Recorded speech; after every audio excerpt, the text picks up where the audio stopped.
Assalamualaikum warahmatullahi wabarakatuh. Perkenalkan, nama saya Winda Handini Putri, NIM 18313131104 dari kelas 4D PIAUD IAIN Surakarta. Di sini saya akan mempresentasikan buku yang berjudul Cinta yang Berpikir, yang isinya ada pendidikan Charlotte Mason. Selamat menyaksikan presentasi dari saya.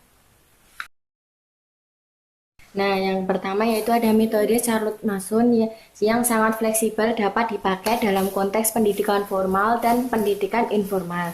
Charlotte Mason mengatakan bahwa setiap orang tua wajib menguasai dasar-dasar fisiologi dan psikologi sebagai bekal minimal untuk mengasuh anak. Kemudian pendidikan Charlotte Mason juga bertumpu pada keyakinan bahwa pada hakikatnya anak bukanlah aset pribadi orang tua, tetapi anak itu hanya sebuah titipan. Yang pertama itu titipan Tuhan, dan yang kedua yaitu titipan dari umat manusia. Dalam bukunya Charlotte Mason yang pertama yaitu Home Education, Charlotte Mason menguraikan betapa membesarkan anak seperti proyek lain. Paling baik dikerjakan ketika kita punya ide atau visi tentang hasil akhir yang kita harapkan. Charlotte Mason menyarankan agar orang tua lebih memandang pendidikan sebagai metode, bukan sebagai sistem. Metode yang berisi yaitu visi tentang tujuan akhir yang kita harapkan dari proses bernama pendidikan. Dan yang kedua yaitu prinsip yang akan memandu kita sepanjang jalan menuju tujuan akhir. Nah, dalam konsep Charlotte Mason, pikiran manusia ibarat yang sifatnya spiritual, yang berupa ide-ide atau gagasan. Dalam melatih kebiasaan baik anak, kita dapat menggunakan pendidikan Charlotte Mason, yaitu education is a discipline, yang berarti kebiasaan-kebiasaan baik bukan hanya harus diteladankan, tetapi juga dilatihkan kepada anak-anak. Seperti setiap hari, setiap jam orang tua membentuk kebiasaan-kebiasaan dalam diri anak, baik secara pasif maupun secara aktif.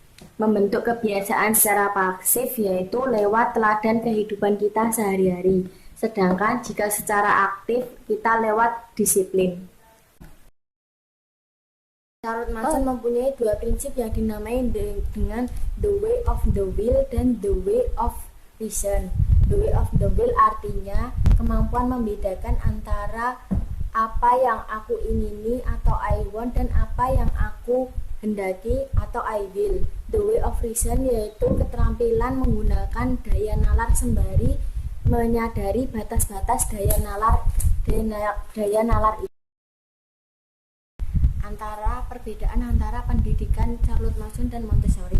Montessori temukan pengalaman kurang lebih sama dengan cermatan Charlotte Mason, yaitu anak-anak itu luar biasa menyimpan berbagai potensi hebat yang siap meledak, yang mempunyai gairah belajar tanpa batas dan kemampuan mencerna pembelajaran sendiri tanpa bantuan orang dewasa.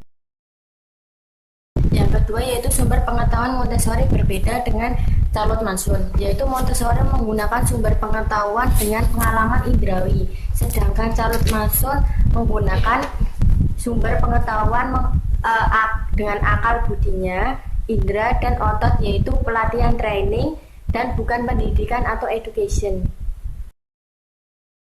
Selanjutnya yaitu lingkungan belajar. Lingkungan belajar pun juga berbeda dengan Montessori dan Charlotte Mason.